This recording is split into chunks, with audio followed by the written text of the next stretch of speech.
مرحبا فيكم، معكم أمين التاجر. اليوم حلقتنا خاصة حق الجيمرز اللي عندنا. بنتكلم عن شغلة يسمونها مكتبات الجرافيكس، مكتبات الرسم.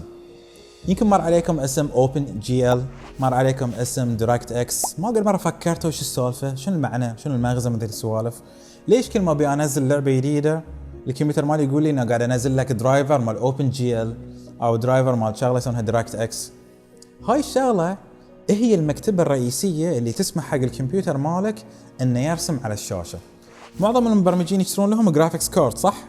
واكيد تصرفون وايد، اعرفكم واحد. لين تشترون هاي الاشياء الجرافيكس كاردز الغالية، في النهاية لازم الكمبيوتر مالك يعرف شلون يتعامل مع الجهاز، لان هذا الجهاز بروحه داخله فيه بروسيسورز وداخله فيه شرائح الكترونية تشتغل بروحه. فعلى اساس ان المعالج مالك الرئيسي داخل الكمبيوتر يقدر يتفاهم مع هذه القطعه ويقول لها انه مثلا سوي ورسمي، ولا ترسمين على الشاشه ارسم لي لون احمر، ارسم لي مثلث، ارسم لي مربع، لازم في عندنا دي الشغله اسمها الدرايفر اللي تسمح لي اتفاهم معه. طبعا الاوبن جي شنو وظيفتها؟ هي المكتبه اللي تسمح حق المبرمج انه يرسم المثلثات، يرسم المربعات، يرسم المستطيلات، هذه الاشكال الهندسيه اللي تمثل لك اللعبة. يعني انت لما تشوف لك مثلا شخص او خلينا نقول كاركتر او مكان او سين او مشهد معين، هذا المشهد في الواقع شنو؟ مكون ترى كله من قطع هندسية معين، لكن لان كثرتها والالوان اللي عليها تحسسك ان عندك كنا صورة، لكن الواقع ان كل قطعة قدامك في الواقع مكونة من مثلث معين. ففكرة الاوبن جي ال والدايركت اكس، هاي المكتبات مالت الرسومات، المكتبات اللي لها علاقة بسوالف الجرافيكس، شغلها الشاغل ان تاخذ من المبرمج التارجت جول اللي يبي يرسمه.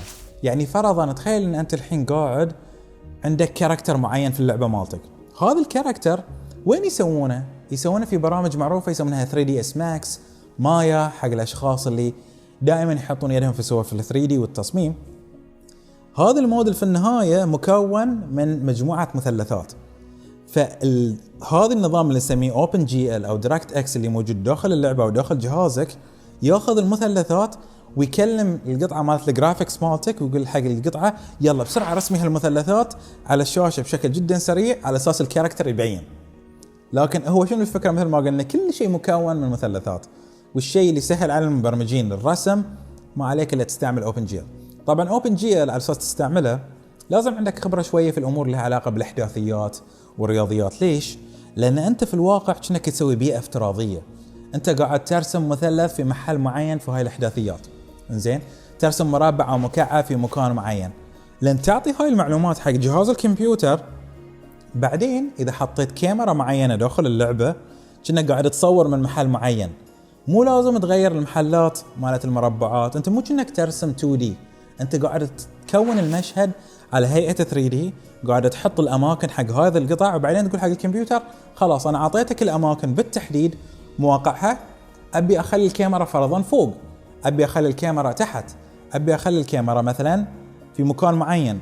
بعدين الجهاز مالك يسوي العملية اللي يسموها الرندرينج، قاعد يعطيك الرسمة اللي ترسم لك على الشاشة مالتك بناء حق فهم الكمبيوتر وين محل الكاميرا وشنو القطع اللي قدامي اللي لازم أرسمها. هذه العملية غيرت لنا التصميم، غيرت لنا العمل في هذه المجال، مجال الكمبيوتر والجرافيكس. ليش؟ لأن حصل وظيفتي بس أن أنا أرسم هذه القطع عن طريق أني أنا أحدد مواقعها، والجهاز مالي يقوم يرسمها بهيئة 2D على الشاشة مالتي، الشغلة اللي نسميها الرندرينج. طبعا مجالي موضوع تطوير الألعاب، أقدر أتكلم من اليوم لباكر، بس ما أبي أطول عليكم، أشوفكم الحلقة الجاية.